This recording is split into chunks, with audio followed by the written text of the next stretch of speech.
isi Al-Quran selalu merujuk kepada Bible, selalu merujuk kepada Bible.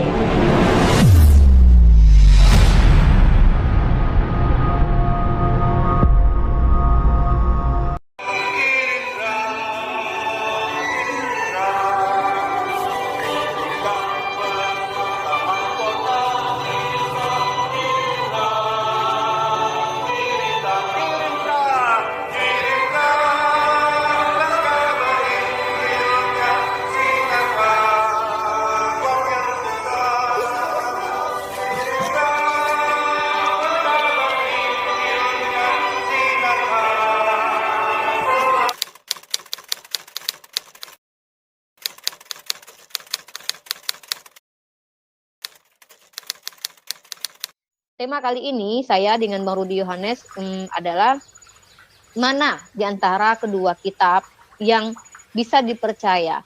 Nah, mungkin di sini saya akan membuat statement lalu membuktikannya, dan mungkin juga saya akan menjabarkan apa yang saya punya sebagai seorang muslimah terhadap Al-Quran saya untuk membuktikan bahwa Al-Quran saya adalah kitab yang terpercaya. Nanti Bang Rudi lah yang berhak untuk meluruskan kalau itu menurut Bang Rudi salah, atau membantahnya kalau menurut Bang Rudi itu salah, dan Bang Rudi juga akan membuat argumentasi dan statement-statement yang mungkin saya belum tahu dan belum paham selama ini. Inilah yang disebut dengan diskusi.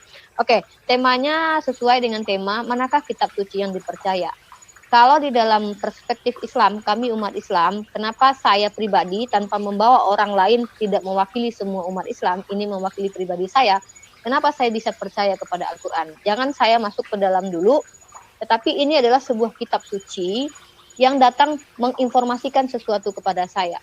Tugas saya yang paling pertama adalah tentunya mencari tahu kitab suci ini sumbernya bagaimana, apakah terjaga, apakah sumbernya jelas atau tidak. Saya belum masuk ke ranah isinya. Nah, untuk pertama sekali yang saya pegang saat ini adalah secara ilmiah, dan itu bisa dibuktikan dan faktualnya pun tidak bisa dibantah karena memang terjadi pada saat ini, adalah Al-Quran adalah firman Tuhan tanpa bercampur dengan pendapat orang lain, tanpa bercampur dengan kesaksian orang lain. Di dalam itu Allah berbicara melalui perantara malaikat Jibril kepada Rasulullah, dan ini metodenya baik secara intelektual muslim ataupun yang non muslim sudah meneliti. Saya tidak bisa tampilkan nama dari kalangan non muslim yang meneliti ini, bahwa Al-Quran ini diturunkan atau dijaga dengan metode lisan atau oral, karena memang dihafal. Nah, itu kami punya dalil-dalilnya di mana sahabat Rasulullah menghafal Al-Quran ini. Dan bukan cuma Al-Quran, hadis-hadis pun metodenya dihafal. Nah, sangat simpel sekali saat ini bisa dibuktikan.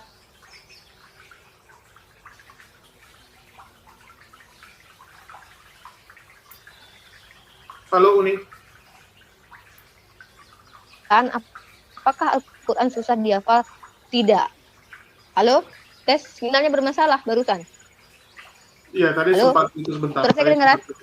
Ya, ini udah balik lagi. Halo? Udah kedengar. Halo? Kedengar. Halo? Oke. Nah, jadi Al-Quran ini bisa dihafalkan dengan mudah. Bahkan saya pribadi yang bukan orang Arab asli, yang tidak bisa fasih berbahasa Arab karena seharian saya tidak bahasa Arab, saya mampu menghafalkan beberapa surah. Contoh, salah satunya adalah surah Yasin. Saya bisa menghafalkannya. Dan ada surat-surat pendek lainnya. Apakah saya menghafal semuanya? Belum. Tetapi apakah sulit bagi saya menghafal semuanya? Kalau saya setiap hari rutinitas kami, setiap sholat maghrib kami membaca Al-Quran, otomatis kami menghafal itu. Dan itu bukan cuma saya sendiri. Di dalam keluarga saya ada beberapa orang lagi yang menghafal Al-Quran juga. Dan itu baru satu keluarga. Dan mereka berbeda-beda surat, kadang ada yang sama surat. Bagaimana dikumpulkan seluruh muslim di dunia ini? Saya meyakini kalau dibakar pun Al-Quran saat ini semuanya, maka akan mudah kembali menuliskannya. Nah, itu dulu Bang Rudi Yohanes, itu argumentasi saya memberitahukan kepada Bang Rudi Yohanes bahwa itu alasan pertama. Itu ada beberapa alasan, ini salah satu alasannya ya. Alasan pertama, kenapa Al-Quran itu terpercaya, karena metode penjagaannya bukan hanya bergantung kepada penulisan atau tekstual, tetapi juga dengan metode hafalan. Silakan buat Bang Rudi Yohanes menyanggah ataupun menyampaikan hal yang serupa dengan saya. Terima kasih. Oke, sekarang giliran saya menjadi pembuka juga. Ya, terima kasih kepada seluruh penonton yang setia dan pencinta debat-debat lintas agama ya. Dan di masa pandemi ini kita jadikan ini sebagai hiburan alternatif agar kita semua bisa mendapat sebuah perbandingan, sebuah pencerahan atas kesamaan-kesamaan yang terdapat di dalam dua agama ini dan perbedaan-perbedaan juga yang terdapat. Ya kawan-kawan ya. Terima kasih kepada channelnya Rifa Mau TV dan subscribernya Julius Wak Jengkol, Julius HMC juga terima kasih dengan terhadap subscribernya, juga subscriber saya. Semoga ketiga channel ini seluruh subscribernya sehat-sehat. Yang lain bagaimana? Sehat juga lah. Tidak mungkin kita bilang mati semua orang nanti, tinggal kita aja jadi penggemar kita kan. Nggak enak pula. Semua sehat-sehat ya. Dan di masa sulit ini kita bisa tetap bertahan dan keluar dari kesulitan ini. Nah, amin. Ya, amin ya Rabb alamin. Nah, kawan-kawan.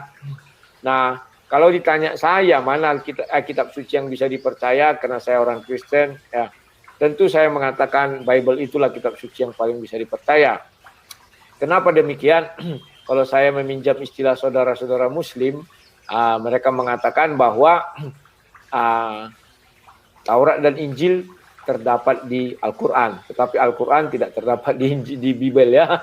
Jadi itulah. Jadi makanya saya percaya bahwa kitab kami ini ada di dalam Al-Quran ditulis meskipun hanya judulnya saja, ya Injil dan Taurat. Nah, mengapa saya percaya Bible itu juga kitab suci yang dari Tuhan? Ya tidak lain dan tidak bukan kalau kita katakan Al-Quran itu kitab sempurna. Mengenai Injil dan Taurat pun hanya sepotong-sepotongnya diambil-ambil beberapa bagian lah. Dan banyak orang-orang Muslim juga ingin mengetahui kebenaran isi Al-Quran selalu merujuk kepada Bible. Dan mereka mampu mengatakan siapa istrinya Abraham, Sarah sama Hagar, ya itu semua dari Bible itu ya, dilihat, ditonton, diintip-intip.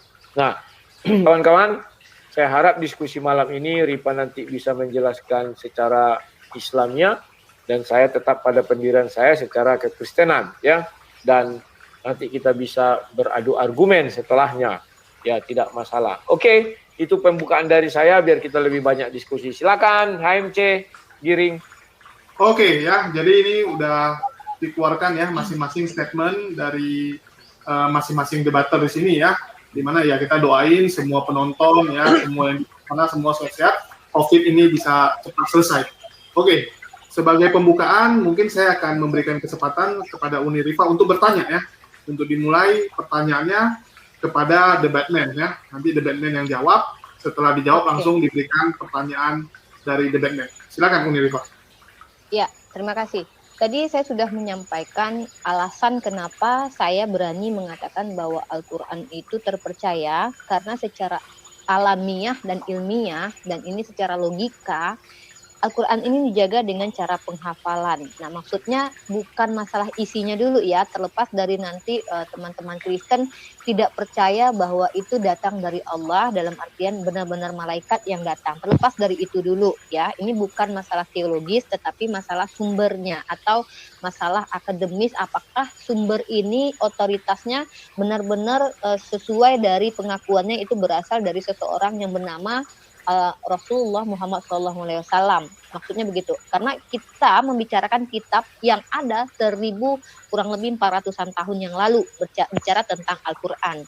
Nah, lalu kenapa saya mengatakan Al-Quran kami bisa dihafal, dan ini sangat menyulitkan bagi orang-orang yang berusaha untuk melakukan pemalsuan terhadap Al-Quran, dikarenakan Al-Quran ini dihafal bukan 1, 2, 3, tetapi banyak orang. Nah, dan satu lagi mutawatir. Istilah mutawatir ini adalah istilah yang diajarkan langsung dari Rasulullah, dan ini juga bersanad gitu ya, apalagi masalah qiraah juga bersanad. Itu tidak masalah qiraah dulu karena itu kan kajian yang sangat luas dan dalam, tapi ternyata bukan cuma satu, Bang Rudi, tapi nanti akan saya paparkan beberapa alasan lagi bahwa Al-Quran saya terpercaya. Pertanyaan saya, sebutkan satu alasan saja dulu, sebagaimana saya menyampaikan satu alasan, bahwa apa alasannya bahwa kitab Bang Rudi bisa dipercaya, nanti baru itu yang akan kita diskusikan, kita uji. Saya akan sudah menyampaikan nih, Al-Quran ini kenapa bisa dipercaya, karena satu alasan dulu. Alasannya banyak, tapi satu dulu saya angkat, karena pertama dia dihafal.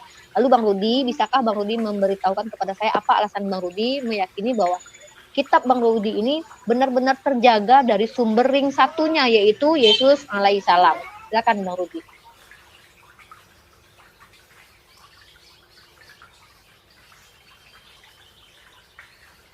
Kalau kitab suci kami itu memang terjaga dari ring satunya ya, sampai ring 3, ring 4 terjaga. Kenapa demikian? Hanya di Bible itulah lengkap mulai dari Kejadian sampai kitab Wahyu. Dan itu diambil dari sumber-sumber manuskrip tua atau buku-buku tua atau cerita-cerita tua, karena ini kan diturunkan turun-temurun juga ya. Dan juga oleh penulis-penulis mulai dari yang tua sampai yang muda, kan demikian. Maka jadilah yang namanya kitab suci itu. Dan kitab suci itu dikumpulkan itu memang dikanon oleh waktu itu Rom, Katolik Rom. Karena saat itu mereka lah Kristen yang ada dan memiliki satu power ya. Nah, kemudian setelah itu maka muncullah kitab suci terakhir yang namanya Al-Quran. Al-Quran pun ternyata mulai mengutak-atik isinya Taurat dan mengutak-atik isinya Injil ya. Dan mulailah muncul sebuah Tuhan baru. Maka kami selalu percaya Alkitab inilah yang benar-benar Tuhan. Kenapa?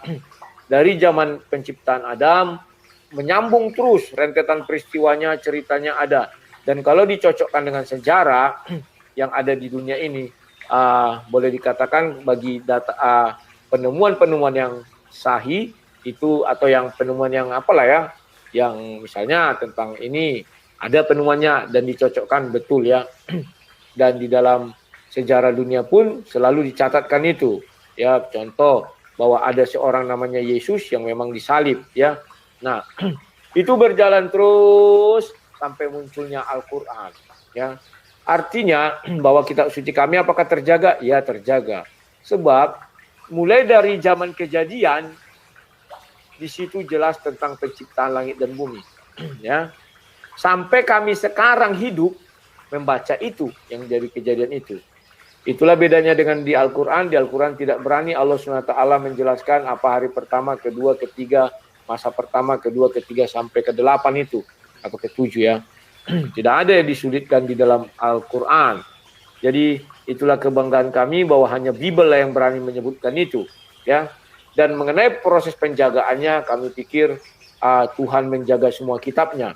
Kalau ada Tuhan hanya menjaga satu kitab, itu pembual. Dia bukan Tuhan, dan kitab itu juga bukan kitab dari Tuhan. Karena kitab dari Tuhan tidak mungkin kalah oleh iblis.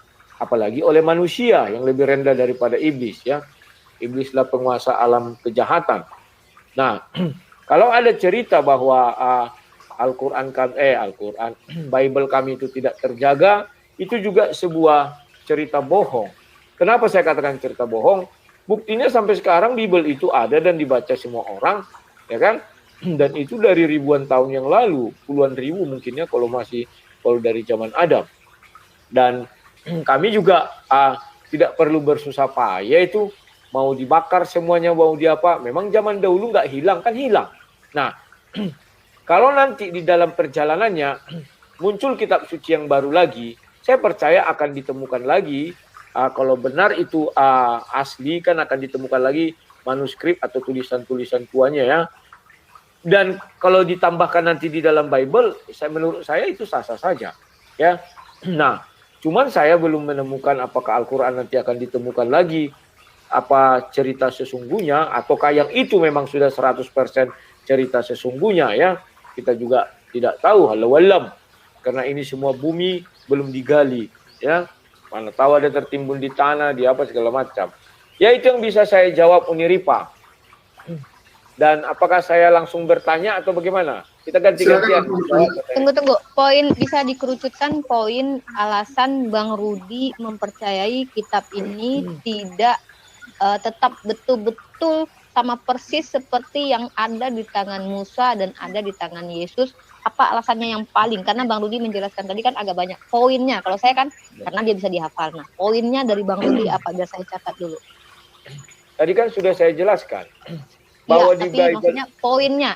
Kenapa Ya. Bang Rudi bisa percaya? Bahwa Karena Buktinya. Apa yang jadi bukti nyatanya mungkin? ya, bahwa di Bible itu Tuhan itu berani berfirman proses penciptaan langit dan bumi. Hari itu alasannya. Berarti apa? karena ada karena ada proses penciptaan. Dan barang itu sampai hari ini bisa dibaca semua orang. Dan yang saya percaya lagi bahwa maaf ini orang-orang muslim kan cocok-cocokmologi dengan apa itu hari pertama, padahal Tuhan tidak ada berfirman, oh itu menjelaskan hari ke sini, ada bukunya itu ya, tafsirnya dicocok-cocokkan ke situ. Dan yang kedua, bahwa sampai hari ini kami membaca kitab suci itu. Itulah yang pertama. Silakan.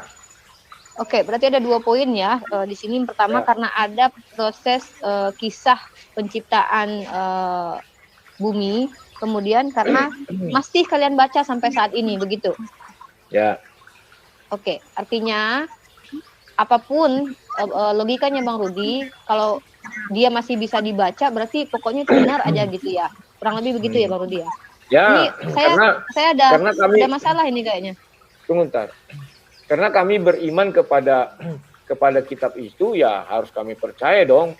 Kalau kami tidak percaya sama satu ayat, ya kami nggak usah beriman kepada kitab itu, ya keluar saja.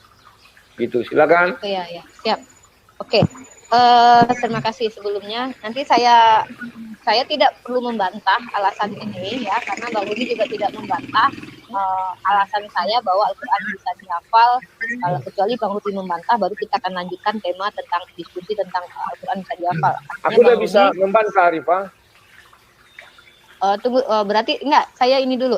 Saya tentang logika Bang Rudi bahwa kenapa Bang Rudi bisa percaya kepada Bible ini ya karena dia bisa dibaca gitu ya. Sampai detik ini. Bagaimana nih kalau gitu boleh saya pertanyakan statement ini, boleh nggak? Statement ini saya pertanyakan. Boleh, kan kita berdiskusi. Silakan. Ya, maksudnya nanti Bang Rudi kan juga mau nanya. Jadi bagaimana dengan Injil-Injil apokrifa yang juga bisa dibaca sampai saat ini? Ya. Oke, aku jawab. Jangankan Injil-Injil apokrifa, Injil-Injil atau bagian-bagian part-part daripada Injil itu pun ada di dalam Al-Quran. Itu bisa dibaca. Artinya benar bahwa ada yang nama-nama itu atau tokoh-tokoh itu sampai Al-Quran pun mengakui. Itu juga membuat kami bangga. Contohnya lagi Taurat, bahkan di Al-Quran pun ada, tokoh-tokoh itu ada. Bahkan diyakin-yakini, dipercaya tokoh-tokoh itu, inilah dia. Jadi kami ya begitulah. Nah, boleh saya jawab? Karena ini masalah Al-Quran, boleh ya saya jawab ya? Jadi begini, ya, silakan. Secara dalil, saya akan bacakan dalilnya. Memang di dalam Al-Quran, Allah mengklaim bahwa Allah yang menurunkan Al-Quran ini ada di dalam surah Ali Imran. Saya bacakan, Bismillahirrahmanirrahim. Allahu la ilaha illa huwal hayyul qayyum. Nazzala 'alaikal kitaba bil haqqi musaddiqan lima baina yadayhi wa anzala Taurata wal Injil. Ingat ya. Allah mengklaim bahwa Allah menurunkan Al-Quran dan menurunkan kitab-kitab sebelumnya kepada Musa, yaitu ada lagi di dalam surah Al-Baqarah wa is atayna Musal kitaba wa qaffayna min ba'dihi birusul wa atayna Isa ibn Maryamal bayyinati wa ayatnahu biruhil qudus.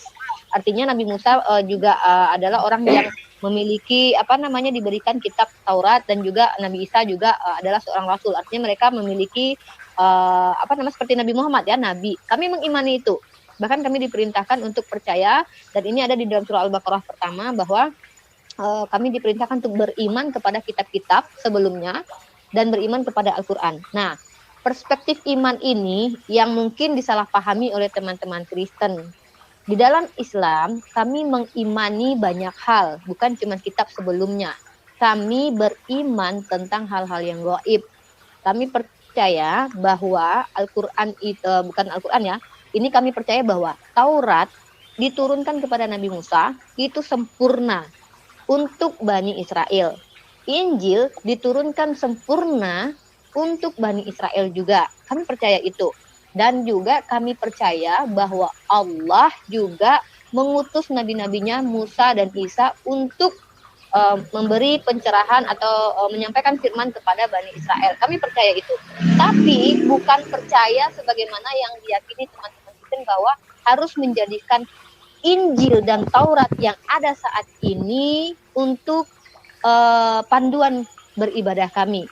Karena kami adalah orang-orang yang sudah percaya bahwa ada kitab penyempurna kitab sebelumnya dalam segi hukum dan segala macamnya.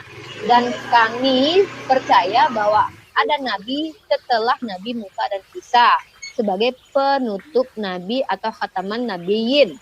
Nah, jadi makanya kami tidak menjadi orang Yahudi walaupun kami percaya kepada kitab Taurat, bahwa ada kitab Taurat itu, dan kami tidak menjadi Kristen karena kami harus percaya Injil. Tetapi masalahnya, mohon teman-teman Kristen yang di subscribernya Bang Rudi Yohanes agar tidak salah paham, Injil yang dimaksud oleh Allah itu bukan Bible yang kalian pegang. Itu harus ketahui. Dan ini adalah keyakinan kami. Dan Taurat yang dimaksud oleh Allah bukan Taurat yang disebutkan di dalam kitab PL 5, kitab Musa, atau kitab Pentateuch ya tuh bacanya. Itu bukan itu yang dimaksud oleh Al-Quran. Dalilnya apakah ada? Allah sudah memperingatkan kepada kami bahwa Bismillahirrahmanirrahim. Fawailul lilladzina yaktubunal kitaba biaidihim summa yaquluna hadza min indillah. Artinya Bang Rudi, mohon maaf saya agak pelan bicara agar teman-teman mengerti karena selama ini saya berbicara cepat takutnya tidak tertangkap poinnya. Artinya di dalam Al-Qur'an kami diberitahukan bahwa ada orang-orang yang sangat celaka membuat kitab dengan tangannya lalu berkata ini dari Allah. Nah, itu kenapa kami tidak mengimani bahwa Taurat, Injil yang sekarang ini betul-betul yang dimaksud oleh Allah Subhanahu wa taala. Nanti itu adalah statement saya berdasarkan dalil, tapi saya akan melakukan pembuktian bahwa mohon maaf Bang Rudi.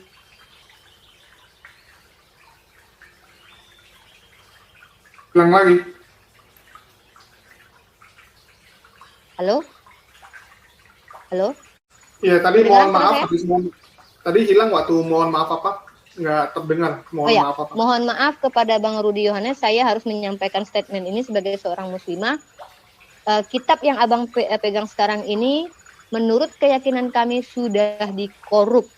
Dikorup dalam bahasa Inggris kita tahu, yang pertama sudah dirubah, yang kedua dikurang-kurangi, digeser-geser tempatnya, atau ditambahkan atau diselewengkan maknanya. Ini di mana saya bisa berbicara seperti ini berdasarkan dalil Al-Quran saya dalam surah An-Nisa ayat 46. Dari kalangan hadu merubah perkataan dari tempat-tempatnya. Silakan dibaca ayat itu. Kalau Bang Rudi tidak percaya silakan dicek karena terlalu panjang kalau saya bacakan. Lalu dari surah Ali Imran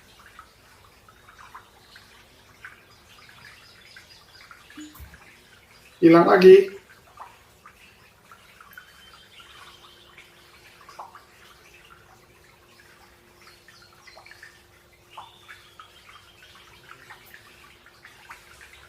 Waduh.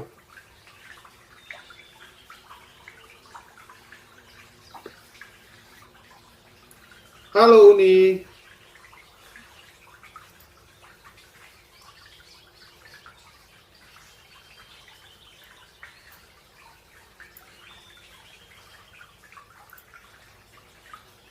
Mungkin disanggain dulu aja, tapi tunggu juga ya, nggak bisa dengar juga Uni Rifa.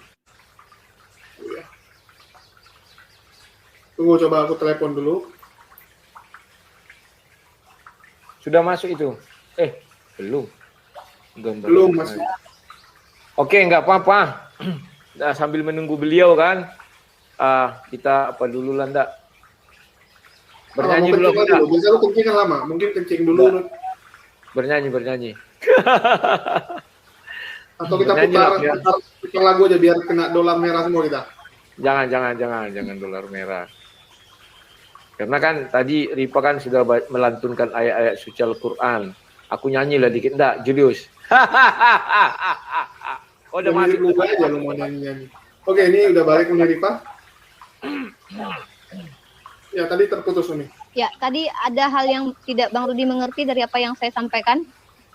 Semuanya nggak ngerti. Ya, Halo? lanjut, silakan. Ya, silakan. Kedengaran suara kan? Aku secara singkat aja ya.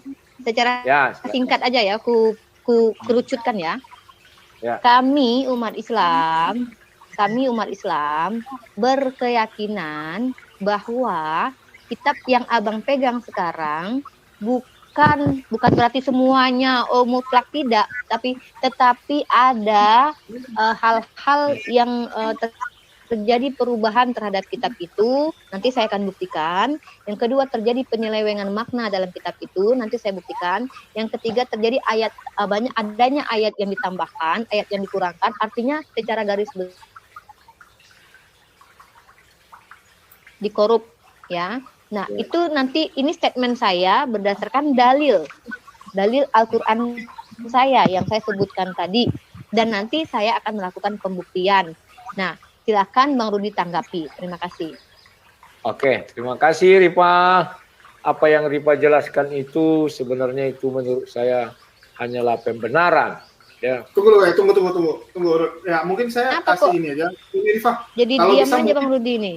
Enggak, mungkin jangan open cam supaya lebih hemat kuota gitu. Mungkin supaya bukan hemat Halo kuota, Bang maksudnya Julius, supaya nggak lemot. kedengeran nggak suara Supaya saya? nggak lemot, mungkin ini Rifa, jangan open cam aja gitu. Takutnya kan open cam lebih makan ini, internetnya makin besar. Jadinya jadi lemot. Oke, silakan Bro.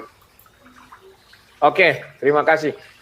Uni Rifa, Oke. maksudnya si Julius, iya, jangan open cap. Nah, kawan-kawan, Siap, udah. apa yang dibilang Umi Ya. Rifa bagi saya itu hanyalah pembenaran dengan mengatakan bahwa Taurat sudah dikorup, ya, bahwa Taurat dan Injil dicurigai belum berupa kitab karena masih ucapan-ucapan Nabi Isa saja ya. Kalau Taurat katanya sudah dikorup. Karena kalau kita tanya nanti kepada mereka, kalau kamu tahu yang korup, yang nggak korup yang mana? Itu agak sulit menjawabnya. Kemudian kalau kita lihat dari Al-Quran itu, bahwa Allah SWT itu adalah sesuatu yang serba maha.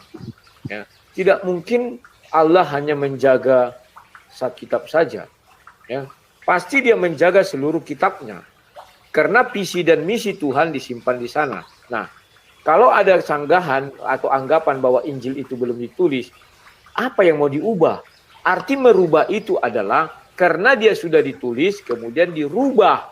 Maka dikatakanlah tadi sama si Rifa, bahwa dengan tanganmu kamu menuliskan kitab suci. Ya, demikian.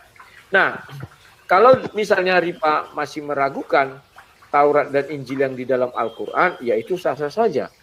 Karena saya pun kalau misalnya saya beragama Islam, misalnya saya beragama Islam, saya juga akan ragu terhadap Taurat dan Injil yang ada di dalam Al-Quran. Kenapa saya ragu? Karena menurut Al-Quran itu sendiri, bahwa kitab suci diturunkan dalam bahasa masing-masing. Artinya Allah itu bersifat yang kekal. Maka namanya zaman dahulu adalah Allah, sampai zaman Nabi Muhammad juga adalah Allah. Tetapi faktanya Allah sendiri... Suaranya. Enggak putus. Lanjut kok. Faktanya bahwa Allah sendiri sudah berfirman. Enggak, Bang. Lanjut. Ya. Setiap kitab suci itu diturunkan berdasarkan suku-suku bangsa itu, ya. Artinya di situ apa? Nama Allah mula-mula itu harus sama. Tetapi faktanya Allah itu baru memperkenalkan dirinya kepada Nabi Muhammad tahun 610. Ya, itu mengenai isi Al-Quran itu sendiri. 610 itu. Artinya sebelum 610 Allah SWT tidak ada. Loh kok bisa begitu? Karena Musa tidak mengenal Allah SWT. Nabi Isa pun yang diturunkan katanya kepada bangsa Israel atau Yahudi pasti tidak mengenal Allah SWT. Ya, mungkin dengan kalimat Theos, Elohim, Adonai, segala macam ya dalam bahasa mereka. Ya, artinya ada sebuah perubahan siklus ya yang dulu dari bangsa Yahudi, tiba-tiba setelah Nabi Isa lewat, tuh, langsung ke dalam bahasa Arab. Ya. Nah, di sini saya meyakini bahwa Bible itulah kitab suci yang paling sahih. Semua ayatnya dijaga. Ya, kalau Al-Quran Allah hanya mengenal 4 kitab. Ya, yang pertama Taurat, Zabur, Injil, dan Al-Quran itu sendiri. Sementara di Bible Tuhannya tidak sama dengan Tuhan yang ada di Al-Quran. Tuhan di Bible itu banyak kitabnya, 66. Ya, mulai dari 5 kitabnya si Musa, bahkan ada Yeskiel, Yeremia, apalagi namanya dia, Zakaria, banyak Obadjah dan segala macamnya. Itu tidak diketahui oleh Allah SWT. Artinya Allah SWT ini saya sanksikan bahwa dia mengenal kitab-kitab suci terdahulu. Dan saya sanksikan semua nabi-nabi yang disebutkan itu mereka tidak memiliki sebuah pun tulisan atau sebuah pun yang bisa diikuti. Nah, ini ya yang membuat jadi saya agak sanksi. Kenapa? Tidak mungkin di dalam dunia ini hanya 4 kitab, sedangkan sejarah manusia ribuan tahun melebihi 4 kitab itu. Masa dari Musa ke Daud, masa dari Taurat ke Zabur, kemana kitabnya? Apakah Allah SWT mengerti? Kalau Allah SWT tidak mengerti, artinya Allah SWT tidak mengenal kitab-kitab itu. Maka kalau dibilang beriman kepada kitab-kitab nabi-nabi atau yang sebelumnya, itu kan jadi tambahan manusia. Allah SWT saja tidak tahu kitab-kitab itu apa. Tetapi manusia ini mengklaim bahwa itu juga kitab Tuhan kami. Contohnya Kidung Agung. Mohon maaf Bang Rudi. Mohon maaf Bang Rudi. Ya. Mohon maaf. Halo? Bang Rudi. Ya, gitu kenapa? Ya. Ini signal saya kayaknya bermasalah. Tadi saya coba maksudnya Bang Julius, suara saya kedengeran nggak? Bang Julius, kedengaran dengan baik dan benar. Halo Bang Kedengaran, Julius. kedengaran. Suara saya kedengeran Bang Rudi. Lanjut Bang, sinyal saya bermasalah. Silakan lanjut. Oke. Nanti kalau sinyalnya bermasalah berat, nggak apa-apa, kita putus saja, kita ganti hari kapan gitu kan. Nah, Ripa mengatakan bahwa kitab-kitab yang dipegang. Kita kerucutkan dulu poin yang pertama. Ya, sudah saya kerucutkan tadi, tapi menunggu Ripa keluar, terpaksa saya bicara. Oke, silakan. Dan sekarang saya kerucutkan lagi. Saya meninjau dari Al-Quran bahwa sampai zaman Nabi Muhammad Taurat masih ada. Jangan katakan tidak ada. Dan sampai pada zaman Nabi Muhammad tidak ada yang berubah isi Taurat. Demikian juga Injil. Injil juga sampai pada zaman Nabi Muhammad tidak ada yang berubah. Kenapa saya katakan demikian? Kalau kita baca di Sahih Bukhari 3, jelas dikatakan di sana, penulis kitab Injil adalah Warakah bin Naufal. Itu di dalam bahasa Ibrani. Memang tidak dibilang Allah SWT di dalam bahasa Yunani. Di dalam hadis disebutkan, Warakah bin Naufal mengarang atau menulis 2 kitab Injil. Satu dalam bahasa Ibrani, satu lagi dalam bahasa Arab. Itulah kitab Injil yang diakui oleh Allah SWT. Kita lihat hadisnya. Saya bukakan dulu. Biar kita lebih jelas ya, ini tidak karang-karangan ya. Mana di sini? Oh ini. Sorry. Saya buka dulu dari Taurat ya. Ini hadis ini ya. Bentar ya, ini dibuat di sini. Ini hadis Musnad Ahmad 3755. Dijelaskan di sini bahwa Affan berkata dari ini langsung Allah ya, ini Allah Azza wa Jalla mengutus nabinya sallallahu alaihi wasallam untuk memasukkan seorang ke dalam surga. Lalu beliau masuk ke dalam gereja dan di dalamnya mendapati umat Yahudi dan seorang laki-laki Yahudi sedang membaca Taurat. Ingat ya, kepada mereka hingga sampai pada sifat-sifat Nabi Sallallahu Alaihi Wasallam, mereka tidak membacanya. Namun ada seorang laki-laki yang sakit di pojok gereja. Lantas Nabi Sallallahu Alaihi Wasallam tanya, kenapa kalian berhenti dan tidak membacanya? Laki-laki yang sakit itu berkata, karena mereka sampai pada sifat-sifat seorang nabi.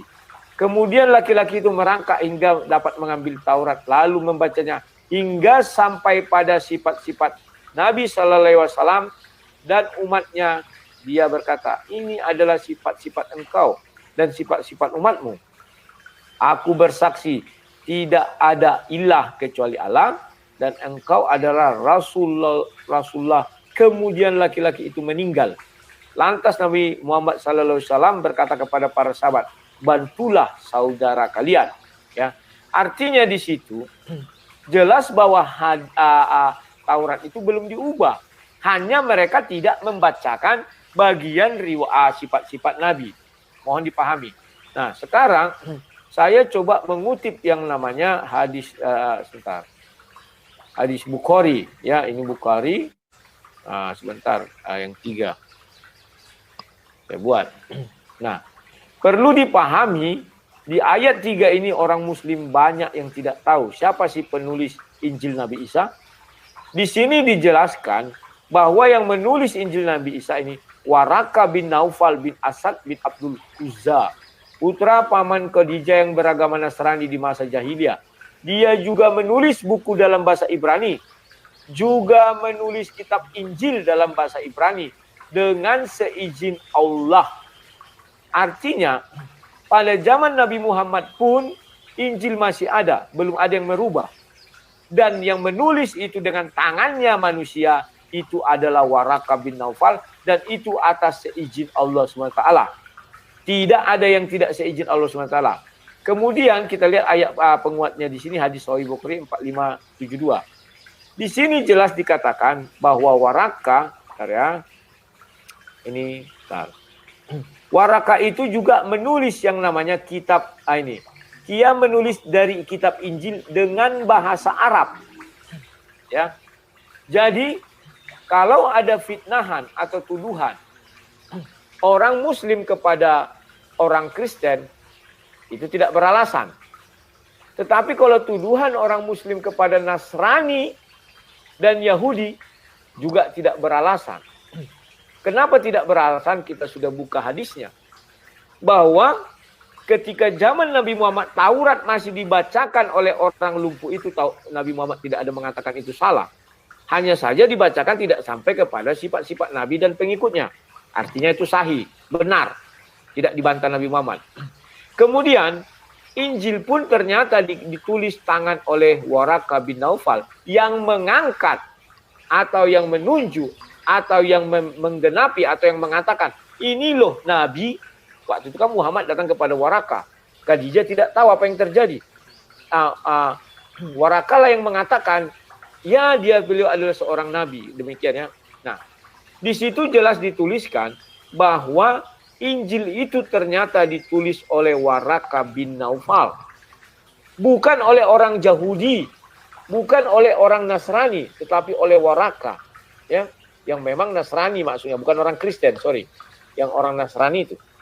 Dan ketika Waraka bertemu sama Nabi Muhammad, Waraka masih hidup.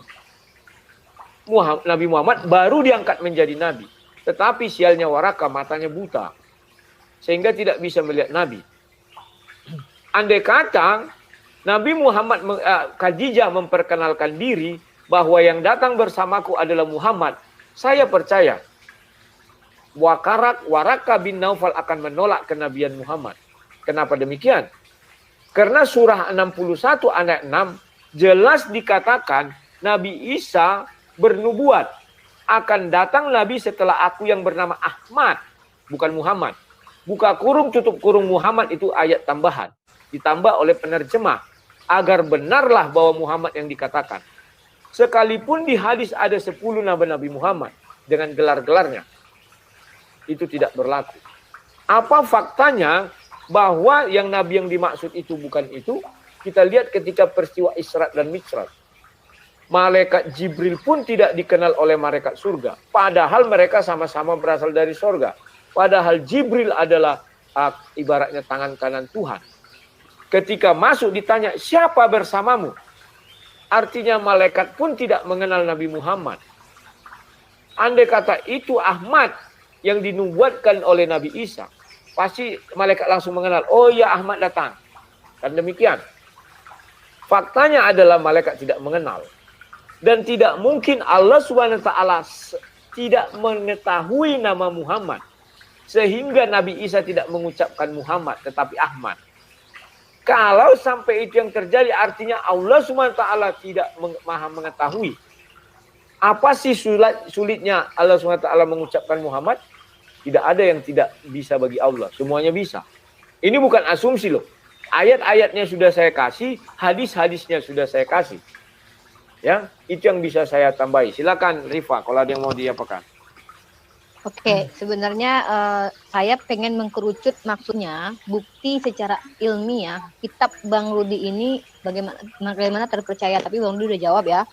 Karena kalian masih membacanya sampai saat ini, makanya saya bilang bagaimana dengan kitab-kitab lain kan yang apokrifa juga kalian bisa baca sampai saat ini. Maksud saya, apa kalian percaya dengan apokrifa? Kalau itu nalarnya Bang Rudi kan mental, karena apokrifa walaupun bisa dibaca saat ini kan bukan berarti itu adalah benar, bahkan kalian percaya itu palsu. Masalah Nabi Muhammad tadi saya gini ya, ketika Nabi Muhammad itu namanya bukan cuma Muhammad, dia dipanggil juga dengan sifatnya sebagaimana kalau kita lihat Yakub itu dipanggil jadi Israel, kemudian Abraham dijadikan Abraham, atau kemudian Yesua menjadi Yesus lah sekarang, padahal ada nubuat menurut kalian yang kalian percayai bahwa dia akan diberikan nama Immanuel, tapi di PB dia tidak pernah dipanggil Immanuel, hanya dipanggil Yesus, bahkan malaikat suruh kasih nama dia Yesus.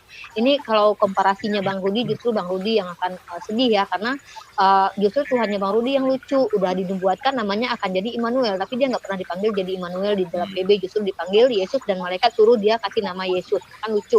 Tapi kalau saya bahkan itu Yesus itu bahasa Yunaninya, sementara bahasa Ibraninya Yosua. Nah kalau kita terkait dengan nama, sementara nama Nabi Muhammad ini adalah Ahmad terpuji, Muhammad terpuji, itu sama kayak saya misalnya dipanggil Rifa dipanggil Ipeh gitu kan. Tetapi karena Rifa dan Ipeh ini nggak ada maknanya ya, kecuali dengan nama-nama nabi itu ada maknanya gitu. Jadi yang itu jawabannya tidak masuk ke substansi apa yang saya perdebatkan. Nah sekarang tadi saya sudah mengatakan sebuah argumentasi dan saya wajib membuktikannya bahwa kitab Bang Rudi itu dirubah. Pertanyaan saya sekarang kepada Bang Rudi, sepengetahuan Rudi, antara Septuaginta dengan teks Mesoret, mana yang menurut Bang Rudi menjadi rujukan penulis kitab-kitab PB ketika mereka menulis? Septuaginta kah atau Mesoret teks? Siap. Oke, saya menjawab dulu mengenai nubuatan kedatangan Immanuel. Perbedaan Immanuel itu dengan Ahmad itu adalah jelas, sangat-sangat jelas.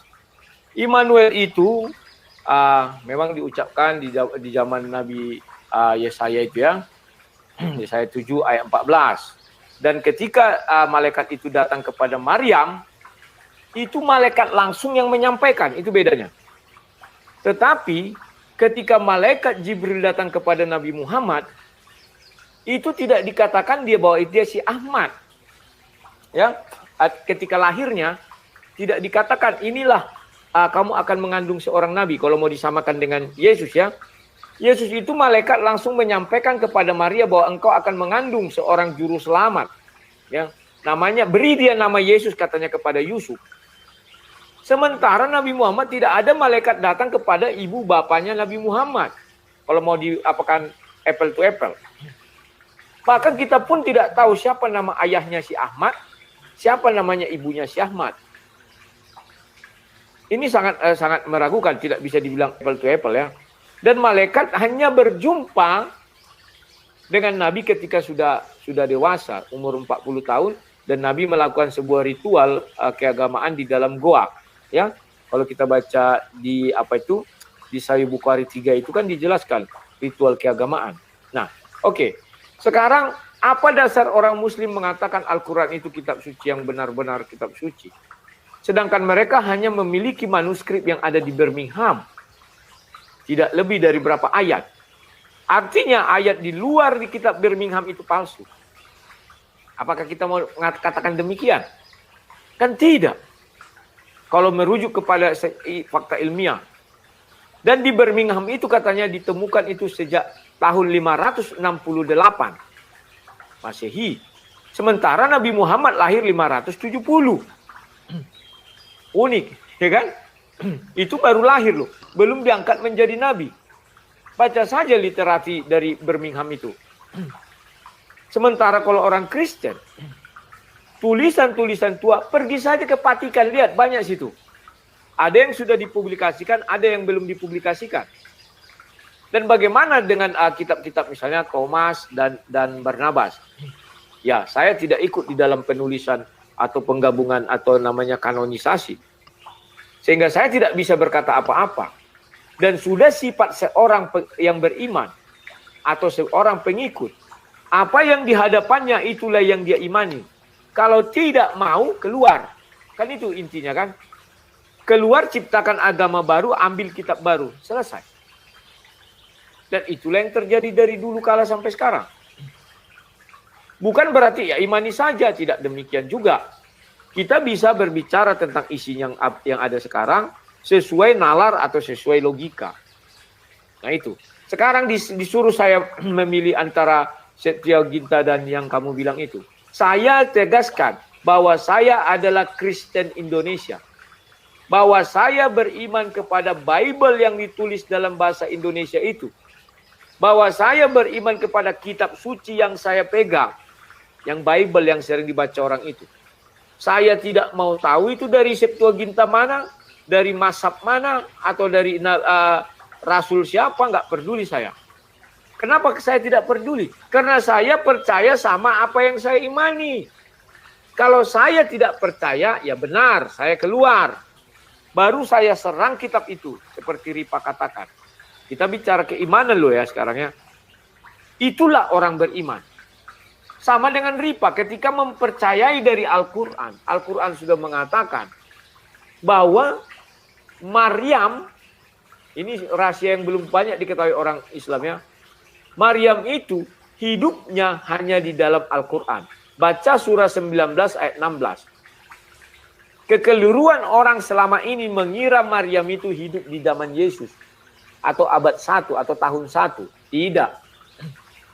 Al-Quran surah 19 ayat 16 dengan jelas mengatakan, wahai Nabi Muhammad, katanya kan, ceritakanlah kisah Maryam yang terdapat di dalam Al-Quran. Ketika dia menyingkir ke timur Baitul Maqdis untuk waktu mau melahirkan Nabi Isa ya.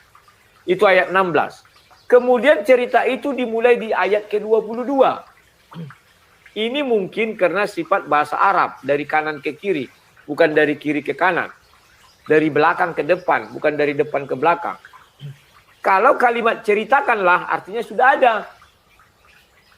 Tetapi ini faktanya ayat 16, ayat 15, 14 sampai 1 belum ada cerita Maryam. Waktu menyingkir dari timur Baitul Maqdis. Tetapi cerita itu mulai ada di ayat 22. Dan ayat 30 itulah kelahiran Nabi Isa. Di mana Nabi Isa mengatakan, aku diberikan kitab. Masih dalam buayan atau umurnya berapa hari ya. Karena dari katanya tembok Jeriko banyak orang mengatakan karena untuk mencari cocokmologi. Di mana ada sungai, di mana ada korma. Diambillah itu dari Jeriko katanya kan. Unik-unik saja. Ya. Umur berapa hari Nabi Isa sudah bicara. Dan inilah yang harus digali oleh Rifa. Karena hadis mengatakan yang menulis Injil itu adalah Warakah bin Naufal. Carilah kebenarannya. Apakah ada di hadis dikatakannya Warakah bin Naufal menulis Injil. Carilah di Injil karangan atau tulisan Warakah bin Naufal. Mana surah 61 ayat 6. Di mana Nabi Isa menubuatkan akan datang Nabi setelah aku yang namanya Ahmad. Kalau ada. Artinya benarlah firman Allah SWT bahwa dia menurunkan Injil yang ditulis oleh Warakah bin Naufal. Bukan Injil Matius, Markus, Lukas. Oke, itu jawaban saya. Silakan. Oke, terkait tentang hadis Warakah bin Naufal itu dia adalah seorang pendeta ya. Dan pendeta ahli kitab lah. Bahkan Rasulullah bahkan disuruh untuk mengkonfirmasi apa yang beliau dapatkan kalau beliau ragu ya tentang kisah-kisah orang terdahulu. Itu ada di dalam surah Yunus ayat 94 atau 90. Jadi intinya bukan Injil itu hilang total, berubah total begitu yang kami imani Bang Rudy Yohanes, tapi ke originalnya itu yang kami ragukan. Nah, tadi saya sudah katakan sebuah statement bahwa Bible yang sudah ada ini sudah dirubah, maka saya akan melakukan pembuktian. Tadi makanya saya tanya, Bang Rudi Yohanes itu ketika ada kutipan-kutipan kitab Perjanjian Lama di dalam kitab Matius, Bang Rudi Yohanes itu percaya penulisnya itu merujuk kemana? Maksud saya begitu, karena sepengetahuan saya, koreksi saya kalau salah, Septuaginta itu adalah kitab yang kitab-kitab Perjanjian Lama yang berbahasa Yunani itu ada dua abad sebelum 200 sebelum Masehi gitu kalau nggak salah. Dan kalau yang satu lagi Masoret Text itu 7 abad Masehi ya kalau nggak salah nih, kalau salah sorry ya karena saya nggak hafal di luar kepala. Nah, masalahnya adalah penulis kitab PB yang menurut teolog scholar Kristen yang ditulis kitab Matius terkhusus wabil khusus itu diperkirakan 60 Masehi atau 65, bahkan dari orang-orang liberal Kristen sendiri meyakini itu 100-an lebih ya.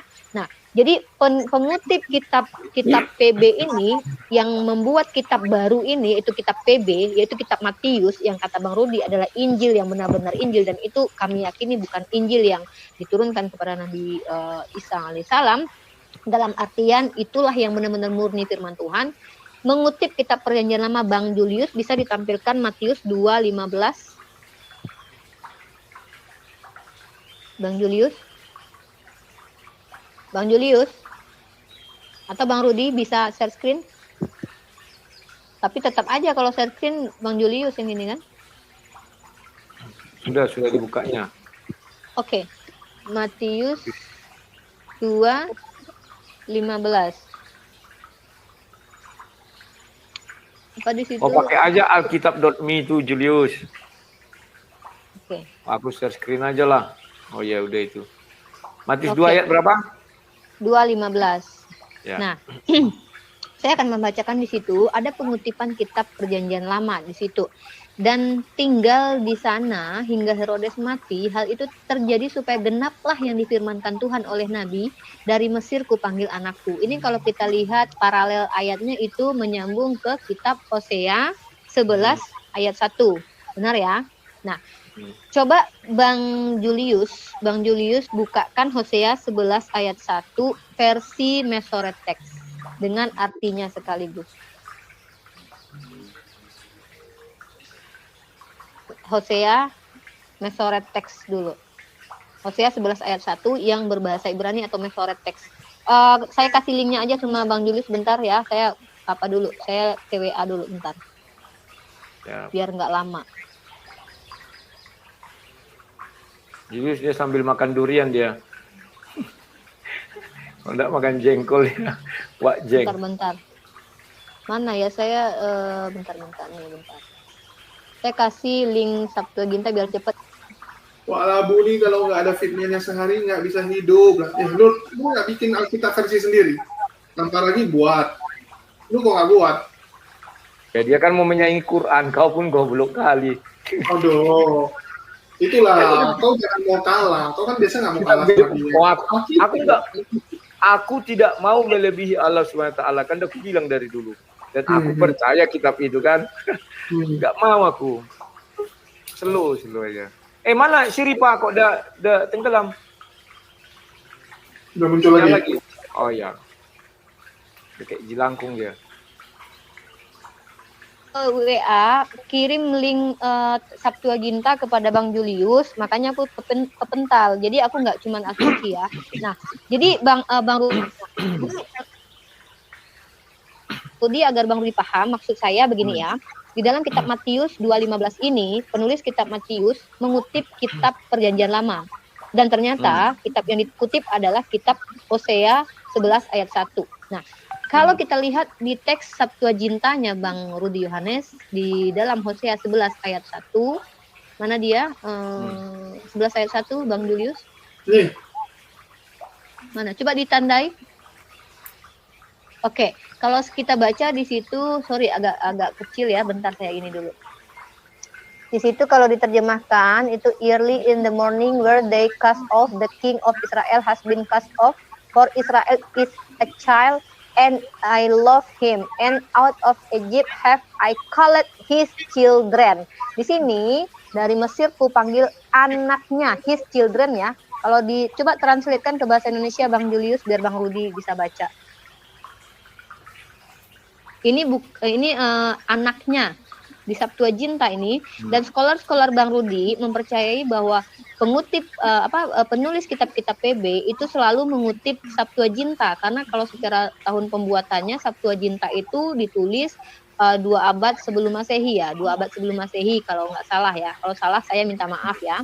Sementara Masoret Text itu ditulis sekitar 7 abad. 7 abad berarti ke 7 abad apa berapa abad ya? Kalau saya salah saya minta maaf lagi nih karena saya tidak hafal di luar kepala. Nah, kalau kita bacakan itu di situ artinya ini beda jauh sekali ya antara anakku dengan anak-anaknya. Pagi-pagi sekali mereka diusir, Raja Israel telah diusir karena Israel adalah seorang anak dan aku mencintainya, dan dari Mesir aku telah memanggil anak-anaknya. Ini yang dikutip oleh Matius 2:15, tetapi dengan narasi yang berbeda, dari Mesir kupanggil anakku. Tahukah Bang Rudi Yohanes bahwa Matius 2:15 ini mengutip Masoret Text yang justru ada setelah Yesus itu ada. Yaitu kalau bisa coba di Masoret Text-nya Bang Julius punya Sefaria, bisa dilihat Bang Julius. Tunggu. Oke, yang Masoret Text ya. Nah, jadi ada 2 terjemahan, Bang. Saya bilang tadi klaim saya adalah kitab Abang telah dirubah. Antara kitab yang diterjemahkan ke bahasa Yunani, makna yang tertulis di dalamnya adalah dari Mesir ku panggil anaknya. Tetapi ternyata yang di Masoret Text atau yang kitab berbahasa Ibraninya yang munculnya lebih baru daripada, karena Septuaginta ini konon kabarnya ditulis sebelum Masehi, sementara Masoret setelah Masehi. Justru penulis PB Matius mengutip yang lebih muda, yang belum ada. Sebelum PB itu sendiri ada, yaitu dari Mesir ku panggil anakku. Kitab Hosea 11 ayat 1 yang berbahasa Ibrani. Ini baru satu contoh yang dirubah di sini. Bukan langsung berubah total seperti yang dilakukan Bang Rudi. Bahkan Bang Rudi bilang, Warokah bin Naufal masih memegang Injil. Iya, sebelum Islam datang, mereka kaum-kaum Yahudi atau orang-orang Yudaism memegang utuh kitab Taurat itu dipercaya sebagai kitab mereka. Tetapi di dalam Bible Bang Rudi sendiri bahkan Yesus menceritakan mereka mengajarkan kepada orang-orang tapi tidak melaksanakannya. Itu sifat orang-orang Yahudi menurut Yesus. Bahkan silakan Bang Julius bisa ditampilkan yang versi Sefaria atau bahasa Ibrani. Bisa dicek. Jadi dirubah di dalam artian apa?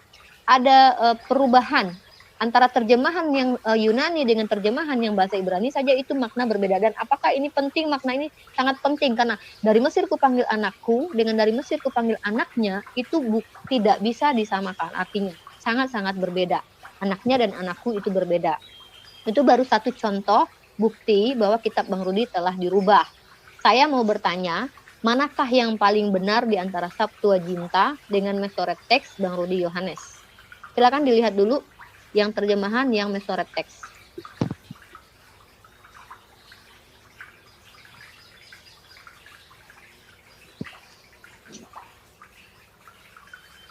Dan nanti saya akan tunjukkan bukti-bukti lanjutan bahwa ada satu ayat yang bahkan merubah doktrin.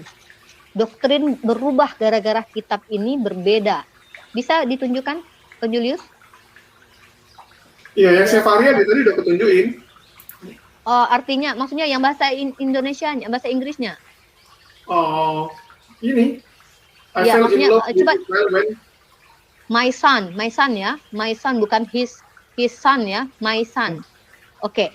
Artinya penulis kitab Matius 2:15 ketika mengutip kitab menyebutkan ada tertulis di kitab yang lalu itu merujuk ke Masoret Text bukan ke Septuaginta. Yang notabenenya Septuaginta adalah kitab yang lebih dulu dari Masoret Text. Bahkan Masoret Text ini konon kabarnya ada sebelum setelah PB itu ada sendiri gitu. Jadi penulis kitab ini kok bisa-bisanya menulis kitab yang belum ada gitu. Di abad ke-7 dan abad ke-8 kalau nggak salah kanonisasi Aleppo ya. Bahkan orang-orang Kristen pun meyakini bahwa Septuaginta itu lebih dulu daripada yang berbahasa Ibrani ini. Nah, dan itu baru satu, dan yang lebih parah lagi, dan ketika di Matius ini, penulis Matius justru mengambil kutipan dari Mesoret atau yang berbahasa Ibrani dan mengabaikan yang Septuaginta, Bang Rudi Yohanes, yang saya hormati, mohon maaf, ini harus saya lakukan. Bukan bermaksud untuk menyerang Bang Rudi, tapi ini fakta yang saya yang saya coba untuk riset. Dan ini kalau memang salah silahkan benarkan luruskan saya. Dan yang kedua adalah kalau kita baca di dalam kitab Yesaya 63 ayat 9 Bang Julius. Yesaya 63 ayat 9 Bang Julius. Ini yang sangat-sangat merubah doktrin ya Bang Rudi Yohanes, ini berbahaya karena ini pemahaman ini berubah doktrin. Yesaya 63 ayat 9 Bang Julius. 63 ayat 9.